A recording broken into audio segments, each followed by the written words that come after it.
नमस्ते दोस्तों। मैं आपको आज एक ऐसी कहानी सुनाने जा रही हूँ जो मेरे दिल के बहुत करीब है। इस कहानी को ध्यान से सुनिए क्योंकि इसमें जीवन के कई अनछुए पहलू छिपे हुए हैं। मेरा नाम अनुष्का है और मैं 28 वर्ष की हूँ। पिछले 6 साल से मैं अकेली हूँ क्योंकि एक दुर्घटना में मेरे पति राहुल हमेशा के लिए मुझे छोड़कर चले गए। मेरे पास 2 प्यारे बच्चे हैं, आदित्य और आरती, जो जुड़वा हैं और अभी महज 5 साल के हैं। मेरे पति राहुल के जाने के बाद मैं उसी फ्लैट में रही जिसे हमने शादी के बाद किराए पर लिया था। वो छोटा सा फ्लैट हमारे सपनों का घर था, लेकिन उसका किराया इतना ज्यादा था कि मेरे लिए अकेले उसे चलाना मुश्किल होता जा रहा था। राहुल ने कुछ बचत की थी और बीमा की रकम भी मिली थी, जिससे मैंने कुछ समय तक अपना और बच्चों का गुजारा किया। लेकिन धीरे धीरे वो पैसे कम होने लगे और मुझे चिंता सताने लगी। मैंने कभी नौकरी नहीं की थी क्योंकि राहुल हमेशा कहता था कि वह कमा लेगा और मैं बच्चों की देखभाल करूं। अब क्या करूं? ये सवाल मेरे दिमाग में हर रात घूमता रहता। नौकरी करने का विचार आया, लेकिन बच्चों को छोड़कर जाने का मन नहीं करता था। वे अभी बहुत छोटे थे और उन्हें मेरी जरूरत थी। मेरे सामने एक ही विकल्प बचा था, अपने मायके लौट जाना। हालांकि मेरे माता पिता से मेरे रिश्ते कभी बहुत अच्छे नहीं रहे। उनका मानना था कि मैंने अपनी मर्जी से शादी की थी, तो अब मुझे अपने फैसलों के परिणाम भी खुद ही भुगतने चाहिए। लेकिन मेरे छोटे भाई विशाल ने हमेशा मेरा साथ दिया था। वह मुझसे 3 साल छोटा है और अब तक वो कुंवारा है। उसकी छोटी सी नौकरी है जिससे वह अपना खर्च तो चला लेता है, लेकिन शादी जैसे बड़े कदम के लिए अभी उसके पास पर्याप्त पैसे नहीं हैं। जब मैंने अपने माता पिता से बात की तो वे तुरंत राजी नहीं हुए। मेरी माँ ने कहा, बेटी, तूने हमारी बात न मानकर इस लड़के से शादी की थी। अब तू और तेरे बच्चे हमारे ऊपर बोझ बन जाओगे। लेकिन विशाल के समझाने पर उन्होंने अंततः हाँ कर दी और इस तरह मैं अपने दोनों बच्चों के साथ अपने पुराने घर लौट आई। घर आना आसान था, लेकिन यहाँ रहना नहीं। मेरे माता पिता अब बूढ़े हो चुके थे और उनकी सोच पुरानी थी। हर छोटी बात पर उनका गुस्सा फूट पड़ता था, कभी बच्चों के शोर पर, कभी खाना बनाने के तरीके पर, या फिर मेरे कपड़े पहनने के ढंग पर। अनुष्का, तू अभागिन है। तेरी वजह से ही तेरा पति तुझे छोड़ गया। ऐसी बातें सुनकर मेरा दिल टूट जाता था। मैं रात में अकेले में रोती थी ताकि बच्चे न देख सकें। इन सब परिस्थितियों में मेरा विशाल भाई ही एकमात्र ऐसा व्यक्ति था जो मेरे साथ खड़ा रहा। वह मुझसे कहता, दीदी, हिम्मत मत हारो, हम मिलकर सब कुछ ठीक कर लेंगे। एक शाम पापा ने मुझे बुलाकर कहा, अनुष्का, घर का खर्च बहुत बढ़ गया है। मेरी पेंशन से इतने लोगों का खाना पीना नहीं चल सकता। तुम्हें कोई काम करना होगा। मैंने समझदारी से उनकी बात मान ली। जी पापा, मैं कल से ही नौकरी की तलाश शुरू कर दूंगी।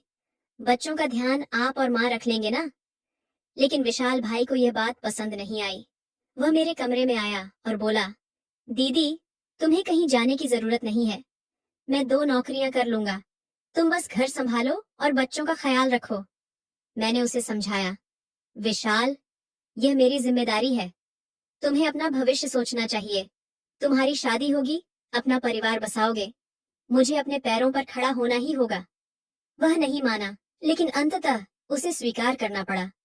मैंने नौकरी की तलाश शुरू की और मुझे एक वकील के दफ्तर में काम मिल गया। अनिल सर बहुत अच्छे इंसान थे। वे मेरी परिस्थिति समझते थे और मुझे कभी देर से आने पर डांटते नहीं थे। लेकिन यह नौकरी मेरे लिए पर्याप्त नहीं थी। वेतन इतना कम था कि बच्चों की फीस, उनके कपड़े और घर में योगदान करने के लिए कुछ भी बचता नहीं था। मैं हर रात थकी हुई घर लौटती, लेकिन मन ही मन जानती थी कि यह पर्याप्त नहीं है। एक रात जब बच्चे सो गए थे, मैं बरामदे में बैठी थी। विशाल मेरे पास आया और बोला, दीदी, तुम बहुत थकी हुई लगती हो।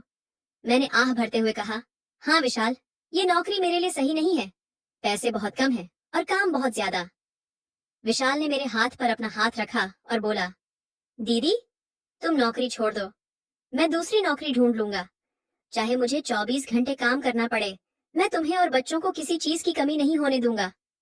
उसका चेहरा चमक रहा था, जैसे वह सच में मेरी मदद करके खुश होगा। उसने मुझे देखकर कहा, वैसे दीदी, तुम बहुत खूबसूरत हो, चांद की तरह। तुम्हारा चेहरा थकान में भी चमकता है। मुझे उसकी बातें सुनकर अच्छा लगता था।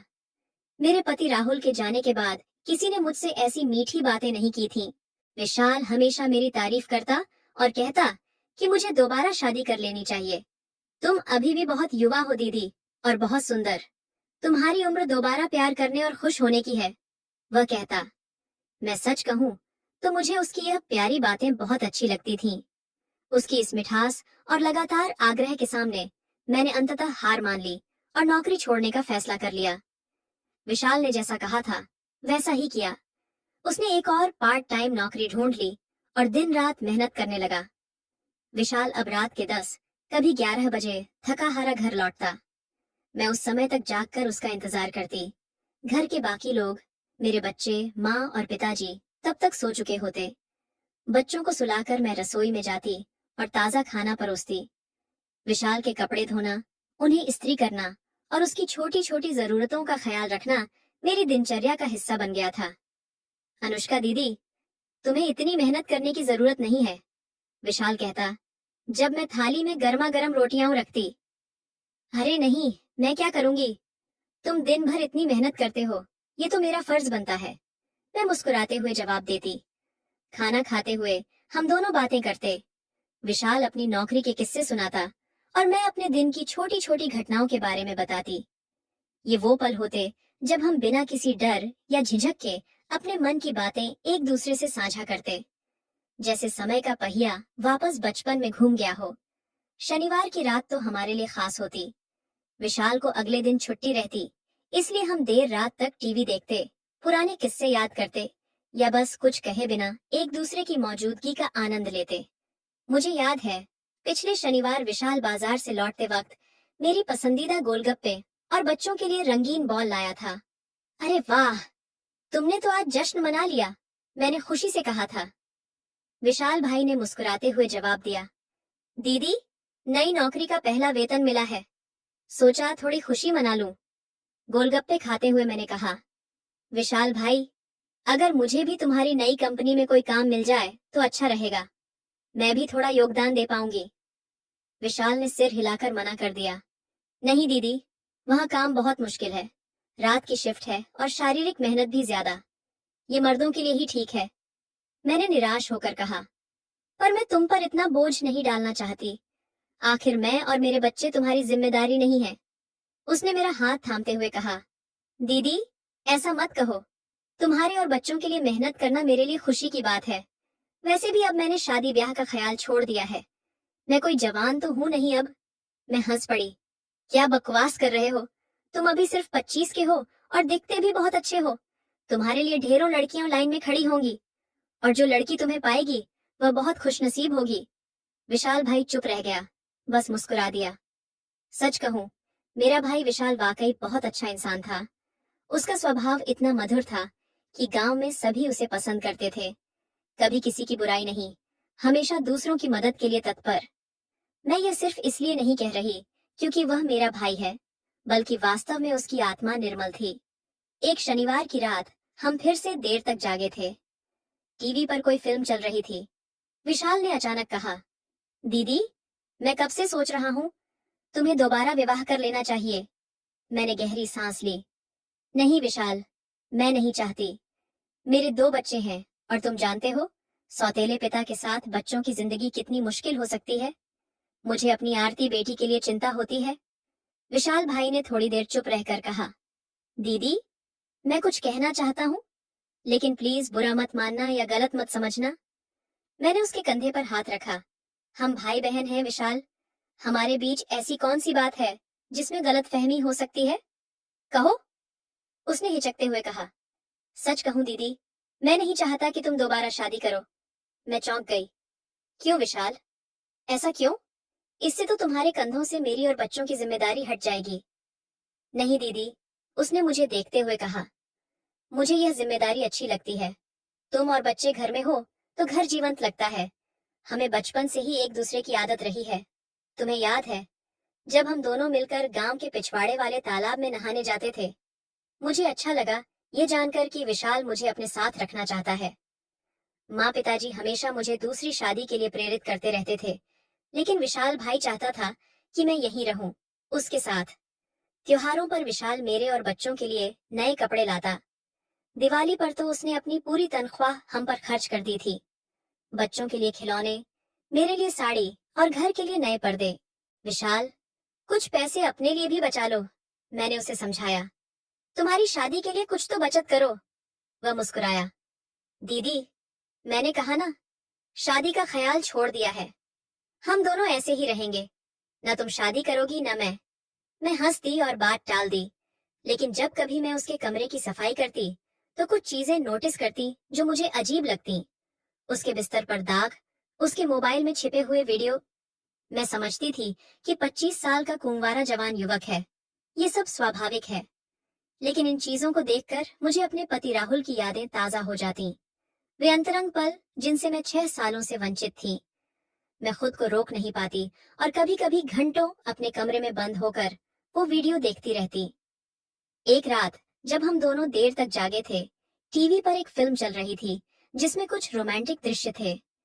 मेरा ध्यान उन पर टिका हुआ था और मुझे पता नहीं क्यों एक अजीब सी गर्माहट महसूस हो रही थी। मैंने खुद को संभाला और ऐसा दिखाया जैसे मुझे कुछ समझ नहीं आया। मैं सोने जा रही हूँ विशाल। तुम्हें भी सो जाना चाहिए, कल जल्दी उठना है। विशाल ने मुस्कुराते हुए कहा। ठीक है दीदी, तुम जाओ, मैं बस थोड़ी देर और फिल्म देखकर आता हूँ। मैं अपने कमरे की ओर बढ़ गई, लेकिन मेरे मन में कुछ विचित्र से विचार घुमड़ रहे थे। मुझे नींद नहीं आ रही थी। बिस्तर पर करवटें बदलते हुए मैंने मोबाइल उठाया और स्क्रॉल करने लगी। अचानक गले में सूखापन महसूस हुआ, प्यास लगाई थी। मैं धीरे से उठकर पानी पीने रसोई की ओर बढ़ी। गलियारे से गुजरते हुए मैंने देखा कि विशाल के कमरे से रोशनी आ रही थी। अरे, यह अभी तक जाग रहा है, मैंने मन ही मन सोचा। विशाल की आदत थी लाइट जलाकर सो जाना और फिर बिजली का बिल बढ़ने पर शिकायत करना। मैंने सोचा बिजली बचाने के लिए लाइट बंद करके आऊं। जब मैं उसके कमरे के पास पहुंची तो दरवाजा थोड़ा सा खुला हुआ था। मैं बिना आवाज किए झांक कर देखने लगी और जो देखा उससे मेरे होश उड़ गए। विशाल अपने मोबाइल पर मेरी तस्वीर को बड़ा करके देख रहा था। वह दिवाली वाली फोटो जिसमें मैं लाल साड़ी में थी। और वह कुछ ऐसा कर रहा था जिसे देखकर मेरा चेहरा शर्म से लाल हो गया। मेरा दिल तेजी से धड़कने लगा। मैं वहीं खड़ी रह गई, न अंदर जा पा रही थी न वापस लौट पा रही थी। मेरे मन में विचारों का तूफान उठा, क्रोध, भय और कुछ और जिसे मैं नाम नहीं दे पा रही थी। शायद एक अजीब सी खुशी। कोई मुझे इस तरह चाहता है। 7 साल बाद कोई मुझे एक औरत के रूप में देख रहा है। मैंने हिम्मत जुटाई और दरवाजे को धक्का देकर पूरा खोल दिया। विशाल, ये क्या कर रहे हो तुम? मेरी आवाज थरथरा रही थी। वह चौंक गया। झटपट फोन को बंद करके मुझसे नजरें चुराते हुए बोला, कुछ नहीं दीदी, मैं तो बस मैंने सब देखा है विशाल, मैंने दरवाजा बंद करते हुए कहा। तुम मेरी तस्वीरें क्यों देख रहे थे? वह भी इस तरह? वह चुप रहा, सिर झुकाए। मेरे दिमाग में अजीब विचार घूम रहे थे। मैं भी नहीं समझ पा रही थी कि मैं क्यों उसके करीब जा रही थी। शायद वो 7 साल की तन्हाई, वो रात का सन्नाटा, या शायद वो प्यार और अपनेपन की भूख जो मेरे अंदर थी। देखो विशाल, मैंने उसके बगल में बैठते हुए कहा, मैं तो घर में ही हूँ, तुम्हें ऐसा करने की क्या जरूरत? हम हम दोनों एक दूसरे के साथ हैं ना, इससे शायद शायद हम दोनों की जिंदगी आसान हो जाए। विशाल ने पहली बार मेरी आंखों में देखा। उसकी आंखों में उत्सुकता, आशा और भय का मिश्रण था, जैसे वह इसी पल का इंतजार कर रहा था। दीदी, क्या तुम सच में? उसकी आवाज कांप रही थी। घर में सन्नाटा था। बच्चे गहरी नींद में थे। माँ पिताजी अपने कमरे में सो चुके थे। और फिर जैसे कोई बांध टूट गया। विशाल ने धीरे से मेरा हाथ थामा और उसका स्पर्श बिजली की तरह मेरे पूरे शरीर में दौड़ गया। 7 साल की तन्हाई और भूख एक पल में जाग उठी। हम दोनों ने एक दूसरे को वो दिया जिसकी हमें भूख थी, प्यार, आत्मीयता, अपनापन। उस रात हम एक दूसरे में इस तरह खो गए जैसे हम पति पत्नी हों, न कि भाई बहन। वह पल इतना सुंदर था, इतना गहरा कि मैं शब्दों में बयान नहीं कर सकती। उस रात के बाद हमारी जिंदगी बदल गई। हम अभी भी परिवार के सामने भाई बहन थे, लेकिन जब सब सो जाते, हम वो हो जाते जो हमारे दिल चाहते थे। ये सिलसिला कई महीनों तक चला। फिर एक सुबह जब मैं अपने कमरे में थी, अचानक मेरे पेट में मरोड़ उठी और मुझे उल्टी आ गई। मैंने पहले तो सोचा कि शायद कुछ गलत खा लिया होगा, लेकिन अगले दिन भी यही हुआ और फिर अगले दिन भी। मेरे मन में शंका जागी। मैं चुपचाप गांव से थोड़ी दूर स्थित आदिवासी बस्ती में गई, जहां बूढ़ी माई रहती थीं, जो गांव की स्त्रियों की स्वास्थ्य संबंधी समस्याओं का इलाज करती थीं। माई ने मेरे पेट पर हाथ फेरा, मेरी आंखों में झांका और कुछ सवाल पूछे। बेटी अनुष्का, उन्होंने धीरे से कहा, तुम्हारे पेट में नई जान पल रही है। मेरे सिर पर जैसे आसमान टूट पड़ा। मैं स्तब्ध रह गई। मेरे कानों में एक ही आवाज गूंज रही थी, ये बच्चा विशाल भाई का है, मेरे भाई का। वापस लौटते समय मेरा पूरा शरीर कांप रहा था। मैंने अपने आप को कोसना शुरू किया। ये मैंने क्या कर दिया अपने ही भाई के साथ, और अब ये हाल। मैं अपने आप से नफरत करने लगी। घर पहुंचकर मैं सीधे विशाल के पास गई, जो अभी अभी नौकरी से लौटा था। विशाल भाई, मैंने कांपती आवाज में कहा, मुझे तुमसे कुछ बताना है। क्या हुआ दीदी? उसने मेरे चेहरे के भाव देखकर चिंतित होकर पूछा। मैं मैं मैं हिचकियां लेने लगी। मैं मां बनने वाली हूँ, विशाल। विशाल के चेहरे का रंग उड़ गया। वह कुर्सी पर बैठ गया, जैसे उसके पैरों की ताकत जवाब दे गई हो। ये ये हमारी बहुत बड़ी गलती थी दीदी। उसने अपना सिर पकड़ लिया। हमें हमें ये रिश्ता खत्म करना होगा, लेकिन पहले इस समस्या का हल निकालना होगा। हमारे सामने एक बड़ा सवाल था, क्या करें? गांव में किसी को पता चल गया तो हमारी और हमारे परिवार की इज्जत मिट्टी में मिल जाएगी। मेरे बच्चों का क्या होगा? उनके भविष्य का क्या? मैं शहर के एक डॉक्टर से बात करता हूँ, विशाल ने कहा। हम मेले के बहाने शहर जाएंगे। वहां कोई नहीं जानता कि हम भाई बहन हैं। अगले दिन हम दोनों शहर गए। एक छोटे से क्लिनिक में डॉक्टर ने मेरी जांच की और पुष्टि की कि मैं गर्भवती हूँ। मुझे ये बच्चा नहीं रखना, मैंने भारी मन से विशाल से कहा। यह हमारी गलती का नतीजा है विशाल, हम इसे आगे नहीं बढ़ा सकते। विशाल ने मेरा हाथ थामा और हाँ में सिर हिलाया। डॉक्टर से सलाह लेने के बाद मैंने वह कदम उठाया जो शायद मेरे जीवन का सबसे कठिन फैसला था। वापस गांव लौटने के बाद मेरा दिल और मन दोनों ही भारी थे। मैंने विशाल से कहा, अब हमें अपनी अपनी जिंदगी अलग करनी होगी। मैं अपने बच्चों के साथ कहीं दूर चली जाऊंगी और तुम अपनी जिंदगी शुरू करो। विशाल की आंखों में आंसू थे। माफ करना दीदी, उसने कहा, मैंने तुम्हें इस हाल में पहुंचा दिया। नहीं विशाल, इसमें हम दोनों की गलती थी, मैंने उसके कंधे पर हाथ रखते हुए कहा। लेकिन अब हमें सही रास्ते पर चलना होगा। मैंने अगले दिन ही नौकरी की तलाश शुरू कर दी। मेरा इरादा था शहर में कोई काम ढूंढकर बच्चों के साथ एक नई शुरुआत करना। लेकिन जैसे जैसे दिन बीतते गए, मेरे अंदर एक अजीब सा दर्द और खालीपन बढ़ता गया। विशाल भी परेशान दिखने लगा था। वह काम से आकर सीधे अपने कमरे में चला जाता, खाना भी वहीं खाता। हमारी नजरें मिलने से कतराती थीं, लेकिन जब कभी मिलती, उनमें एक अजब सी पीड़ा झलकती। एक रात मैं बच्चों को सुलाकर बाहर आंगन में बैठी थी। आसमान में चांद खिला हुआ था। विशाल भी वहां आकर चुपचाप बैठ गया। दीदी, उसने धीरे से कहा, मैं कल शहर जा रहा हूँ। मुझे वहां एक अच्छी नौकरी मिल गई है। मेरा दिल जोर से धड़का। इतनी जल्दी? मैंने पूछा। हाँ, मुझे लगता है यही सही है, उसने कहा। मैं यहाँ रहूंगा तो हम दोनों के लिए मुश्किल होगा और माँ पिताजी को भी शक हो सकता है। मैं चुप रही। वह सही कह रहा था। हमारे रिश्ते का रहस्य अगर कभी खुला तो न सिर्फ हमारी बल्कि पूरे परिवार की बदनामी होगी। फिर अचानक विशाल ने मेरा हाथ पकड़ लिया। दीदी, मैं तुमसे कुछ पूछना चाहता हूँ। उसकी आवाज में एक अजीब सी उत्तेजना थी। क्या? मैंने धीरे से पूछा। तुम मेरे साथ चलोगी? तुम और बच्चे, हम सब एक साथ शहर चले जाए। वहां कोई हमें नहीं जानता।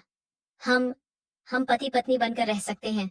कोई नहीं जानेगा कि हम भाई बहन हैं। मैं उसकी बात सुनकर अवाक रह गई। विशाल, तुम पागल हो गए हो क्या? यह ये गलत है। पर क्यों दीदी? उसने आवेग से कहा। हम एक दूसरे से प्यार करते हैं। हम खुश हैं साथ में। बच्चे भी मुझसे प्यार करते हैं। जब तक कोई जानता नहीं, तब तक क्या फर्क पड़ता है? मैंने उसका हाथ झटक दिया। बस करो विशाल, हम ऐसा नहीं कर सकते। ये पाप है। और अगर कभी किसी को पता चल गया तो? हम देश के किसी भी कोने में चले जाएं, हमारा सच हमारे साथ ही रहेगा। विशाल ने मुझे गौर से देखा। उसकी आंखों में आंसू और आग दोनों थे। पर मैं तुम्हारे बिना नहीं रह सकता दीदी, उसने दर्द भरी आवाज में कहा। मैं तुमसे प्यार करता हूँ, सिर्फ बहन के रूप में नहीं। यह प्यार नहीं, वासना है विशाल, मैंने कड़कते हुए कहा। हालांकि मैं जानती थी कि यह सिर्फ वासना नहीं थी, हमारे बीच कुछ और गहरा था, लेकिन उसे नाम देना पाप था। विशाल वहां से उठ गया और अपने कमरे में चला गया। मैं वहीं आंगन में बैठी रही, अपनी किस्मत पर आंसू बहाती। अगली सुबह मैं जब उठी तो देखा कि विशाल का कमरा खाली था। वह अपना बैग लेकर चला गया था। उसने एक चिट्ठी छोड़ी थी। उसमें लिखा था, मेरे प्रिय दीदी, मैं जा रहा हूँ। ये शहर छोड़ के तुम सही कहती हो, हमारा साथ रहना गलत है। मैं नहीं चाहता कि मेरी वजह से तुम्हारी या बच्चों की जिंदगी में कोई परेशानी आए। मैंने शहर में एक नौकरी ली है, हर महीने पैसे भेजता रहूंगा। जब तक मैं हूँ, तुम्हें या बच्चों को कभी किसी चीज की कमी नहीं होगी।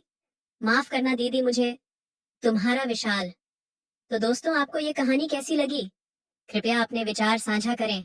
अगर आपको ये कहानी पसंद आई तो इसे लाइक और शेयर करें। ऐसी ही और कहानियों के लिए हमारे चैनल को सब्सक्राइब करें और बेल आइकन दबाना ना भूलें। धन्यवाद।